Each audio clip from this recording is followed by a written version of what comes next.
कितनों को दाऊद के बारे में मालूम है? अपना हाथ उठाएं, कितनों को दाऊद के बारे में मालूम है? ओके। जब दाऊद एक छोटा बच्चा था, जब भेड़ बकरी को चलाता था, तब क्या हुआ, उसके पिता ने उसको बोला कि बेटा दाऊद ऐसा कर, जिसका नाम यीशे था, दाऊद के पिता का नाम यीशे था। उसने बोला कि जा, तो अब जो तुम्हारे भाई हैं वो लड़ाई कर रहे हैं, वो युद्ध में है, युद्ध के मैदान में है, तू ऐसा कर, उनके लिए कुछ खाने को लेके जा, और जब तुम वापस आओ तो उनकी कोई निशानियां मेरे पास लेके आना कि वो जीवित हैं या मर गए, युद्ध का हाल क्या है वो मुझे बताना।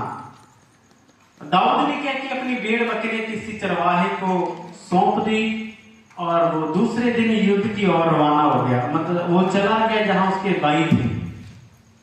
जब उसके भाई गए जहां भाई थे, जब वो पहुंचा उनके पास दाऊद, तब इतने में क्या हुआ, गोलियत जो था, जो सूरवीर था, जो योद्धा, जो 9 फुट के करीब, उससे ज्यादा वो टॉल था, लंबा था, चौड़ा था, लोग उसको देखते और डर जाते।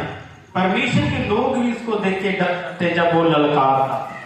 तो हुआ क्या, दाऊद छोटा बच्चा था, दाऊद ने बोला कि ये कैसे ललकार सकता है जीवते परमेश्वर की सेना को। उसने ये क्वेश्चन पुट किया, उसने कहा कि कैसे ललकार सकता है। तो ये धीरे धीरे बात आगे फैली। Hallelujah, hallelujah.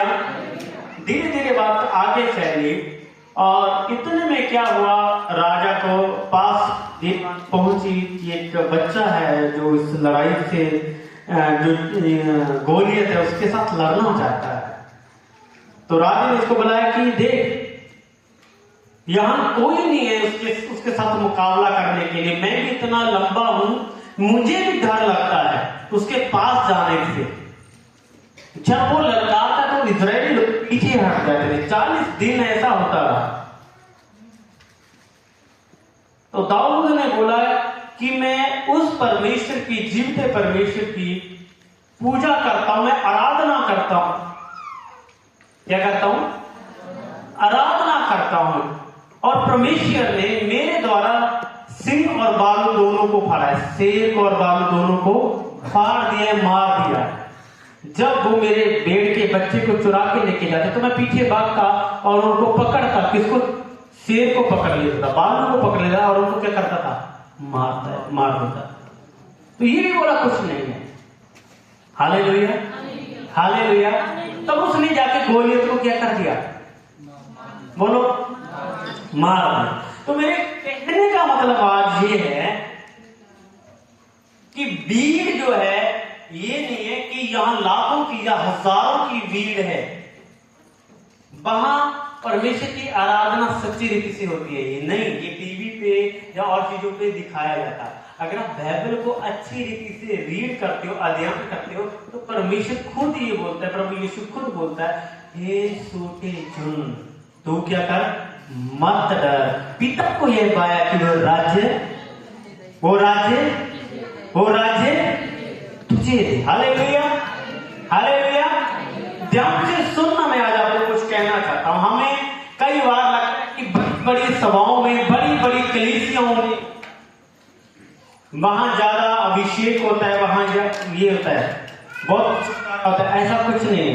एक चीज मैं बताऊं, जहां यीशु का नाम लिया जाता है उस जगह में छुटकारा होता है। जहां यीशु का नाम लिया जाता है वहां स्वर्ग खुल जाता है। Hallelujah, hallelujah. जहां यीशु का नाम है, यहां प्रभु यीशु का नाम लिया जाता है, वहां छुटकारा रहता है, वहां आजादी है, वहां रिहाई है, वहां ही आशीष है। तो अगर साज नहीं बज रहे तो कोई बड़ी बात नहीं। कई बार हमें सोचते कि ओ साज नहीं बज रहे, कीबोर्ड नहीं बज रहा, ढोलकी नहीं बज रही, तबला नहीं बज रहा, हारमोनियम नहीं बज रहा, बंसरी नहीं बज रही, डफली नहीं बज रही, हमें आज आराधना में मजा नहीं आ रहा। बहुत सारे लोग ऐसे सोचते हैं। जितने लोग ऐसा सोचते हैं ना, एक्चुअली वो आराधना टीम के ऊपर, बजाने वालों के ऊपर डिपेंड है, वो परमेश्वर के ऊपर निर्भर नहीं है। उनको दुनिया, इसका मतलब मैं बताऊं ऐसे लोगों को कहां जाना चाहिए? उनको नाइट क्लब में जाना चाहिए। अभी आपको ये नहीं पता कि नाइट क्लब क्या होगा? किन्हें तो पता नाइट क्लब की होगा? हालेलुया। एक बार मैं और पास्टर हम गए, हम घूमने के लिए गए, मैं भी पहली बार ही गया था। हालेलुया। और जब हम गए थे खाने के लिए, और हम खाना ढूंढ रहे थे कि अच्छा किसी अच्छे होटल में हम जाते हैं, तो हमें नहीं मिल रहा था। तो सिलीगुड़ी में बहुत सारे हैं, वहाँ चाइनीज रेस्टोरेंट है। ज्यादातर मुझे जो पसंद है वो तंदूरी चीजें ज्यादा मुझे पसंद है।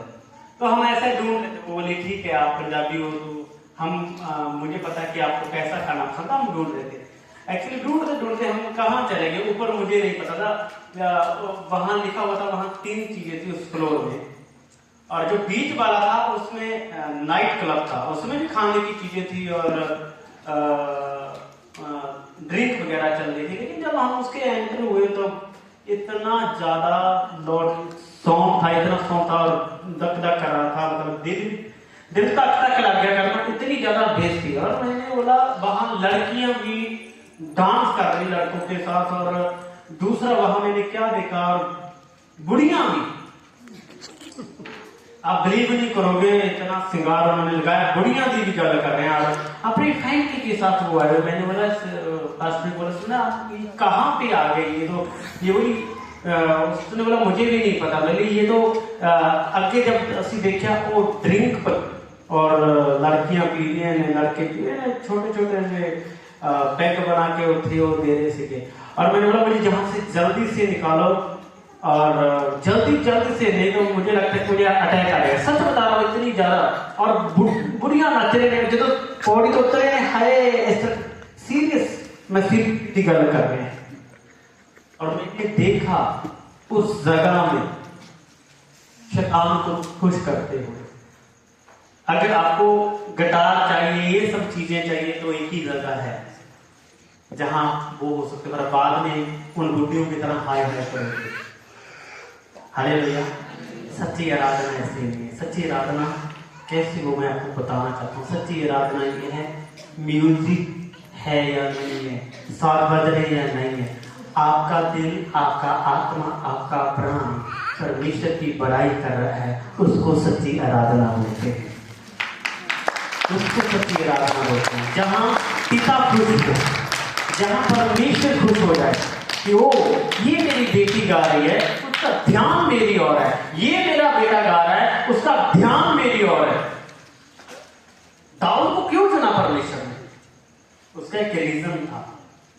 दाऊद भेड़ बकरी को चराता था, पर उसका दिल, उसका दिमाग, उसका मन, उसकी जुबान परमेश्वर की महिमा करती थी। वहां कोई साउंड होता था? हेलो, वहां कोई साज होता था? नहीं, लेकिन वो जुड़ा हुआ था। बाइबल में क्या लिखा है? परमेश्वर ने कहा दाऊद मेरे मन का व्यक्ति है। क्या है? आवाज नहीं है। दाऊद को परमेश्वर ने क्या कहा? परमेश्वर ने खुद कहा, शमूएल को, नबी को कहा कि दाऊद जो है वो मेरे मन का, आवाज नहीं है, दाऊद मेरे मन का व्यक्ति है। क्या परमेश्वर आपको कह सकता है कि तुम मेरे मन के व्यक्ति हो? ये आराधना टीम को बोल सकता है? हालेलुया। मुझे एक सिस्टर ने मुझे फोन किया, वो आज इस जगह पे नहीं है, तो मैं आपको बताना चाहता हूँ। तो हमारे में पहले कीबोर्ड बजता था, है ना, ढोलक, हर एक चीज बज रही थी। तो उसने बोला कि आज मुझे बहुत आनंद आया। हालेलुया। फिर उसने मुझे सैटरडे को फोन किया, बार को फोन किया, ये काफी टाइम की बात है। उसने मुझे कहा पास्टर जी अभी ये बेस अपा बेस लाए थे, कोई बेस भी नहीं थी, और પછી अभी भी वो दुख हुआ करेगी, तो कितना अच्छा लगता है वो कीबोर्ड अभी भी होगा, अभी भी वो वैसी स्तुति आराधना होगी। मैं मन में हंस रहा था, मैंने बोला ये लोग, और पता है जब भी वो बहन चर्च में आती तो उसके अंदर दुष्ट आत्मा होती है, वो निकलती है, दुष्ट आत्मा वो चिल्लाती है जब भी वो आती है। कारण कहां जुड़ा हुआ है? इंसानों के ऊपर। मन कहां जुड़ा हुआ है? इंसानों पर। हालेलुया। ये अभी हम बुधवार की बात है, हम नदामपुर गए थे। मैं आपको बताना चाहता हूँ, ये जरूरी नहीं होता। उस दिन हम लेट हो गए थे जब हम नदामपुर गए। उस दिन मैंने उनको बताया कि परमेश्वर कैसे काम करता है। मैं उनको बता रहा था कि दुखों में भी हमें परमेश्वर का धन्यवाद करना चाहिए। उस समय मैंने उनको बताया कि जब हम यीशु का नाम लेते हैं तब चंगाई पाते हैं। पता क्या हुआ? मैंने किसी के लिए भी प्रार्थना नहीं की, वहां किसी के लिए भी प्रार्थना नहीं की। एक वहां बुजुर्ग थे, मुझे लगता 8 साल के होंगे, वो उसका हाथ पूरी बाजू काम नहीं करती थी, अपना फोन तक वो निकाल नहीं सकते थे, ऊंचा नहीं कर सकते थे, ऊपर तक नहीं उठा सकते, ऐसे नहीं कर सकते, पर सिर्फ यीशु का नाम। और वो चर्च में जाते थे, कहीं और चर्च में जाते थे। जब अंगीकार कि मैं उनको बताया कि मैं नहीं जानता और सेवकों को, मैं यीशु मसीह को जानता हूं जो चंगा करने वाला है। हालेलुया। तब पता क्या हुआ? वो अपना हाथ उठाने लगा, अपना हाथ हिलाने लगा, ऊपर उठाया, अपने फोन निकाल के दिखाया। फिर एक माता और बैठी थी, एक माता और थी जब आराधना में खड़े थे। पता क्या हुआ? उसके घुटने दोनों काम नहीं करते थे, वो चौकड़ी मार के नहीं बैठ सकते थे, वो घुटने नहीं टेक सकते थे। वो बोल रही, वो बहुत खुश होगी कि मेरे काम नहीं करते, मैं ऐसे नहीं बैठ सकती थी, वो ऐसे बैठ रही, चौकड़ी मार रही, कभी घुटने टेक रही है। Hallelujah, hallelujah. कब? जब हम अपने मुख से उसको, परमेश्वर को पुकारते हैं, स्तुति आराधना करते हैं। हालेलुया। कब होता है चमत्कार? आवाज नहीं है, आवाज नहीं है। जब हम अपने मुख से प्रभु का नाम लेते हैं तभी हमें छुटकारा मिलता है, तभी हमें आराधना मिलती है, तभी हमें चंगाई मिलती है। मैं आपको बताना चाहता हूं, दुष्ट आत्मा कोई बड़ी चीज नहीं है, वो छोटी सी चीज है, वो आपके सामने नहीं ठहर सकती, क्योंकि प्रभु का वचन कहता है दुष्ट आत्मा हमारे, बोलिया करो, बस में है। हर एक चीज हमारे बस में। इसके नाम से आवाज नहीं आई, किसके नाम से? किसके नाम से? हाँ, हम यही नाम लेते हैं। यही एक वो नाम है जो सबसे श्रेष्ठ नाम है, जो सबसे अच्छा, जो सबसे उत्तम नाम है। इसी नाम के आगे हर एक घुटना टेकता, हर एक दीवाना अंगीकार करते कि यीशु ही प्रभु है। इस नाम से बिगड़े काम बनते हैं, इस नाम से हम जो मांगते हैं वो हमें मिलता है, इस नाम से हम शिफा पाते हैं, छुटकारा पाते हैं। प्रॉब्लम क्या है? जब हम जो विश्वासी है वो यीशु का नाम नहीं लेते। Hallelujah, hallelujah. दुख के समय हम डॉक्टर को याद करते हैं, दुख के समय हम एक पास्टर को याद करते हैं, यीशु को याद नहीं करते। यीशु कौन है? यीशु सच्चा परमेश्वर है। यीशु मसीह एक सच्चा और अच्छा और बेस्ट डॉक्टर है। यीशु मसीह ही अच्छा सलाहकार है, वही चरवाहा है, वही आदि और अंत है, वही कल आज जगुना जो बेकसा परमेश्वर है, वही ऐसा खुदा है जो आपके लिए नया आकाश नई सृष्टि को बना रहा है। वही ऐसा परमेश्वर है जो दुनिया की रोशनी है, जो दुनिया की ज्योति है। हम उसको पुकारते हैं। यहाँ पे सबसे बड़ी प्रॉब्लम है। हालेलुया। मैंने देखा दुनिया परमेश्वर को ढूंढ रही है, लेकिन वो ढूंढ कैसे रही है? गलत तरीके से, इंसान की बनाई हुई मूर्तों के द्वारा ढूंढ रही है, जबकि वो जीवित खुदा है। Hallelujah, hallelujah. बोलो प्रभु यीशु मसीह के नाम की। इसलिए कभी भी ये मत सोचना कि आप कम हो या ज्यादा हो, नहीं। प्रभु का वचन पता क्या कहता है? जहां 2 और 3 मेरे नाम में, आवाज नहीं आई, जहां 2 और 3 मेरे नाम में, वहां कौन विराजमान होता है? Hallelujah, hallelujah. बोलो प्रभु यीशु मसीह के नाम की। तो आइए, आज का मेरा आज जो है टॉपिक चुंगी लेने वाले जकई की मैं आज कहानी बताने वाला हूँ। लूका 19 अध्याय उसका 1 वचन से हम पढ़ेंगे।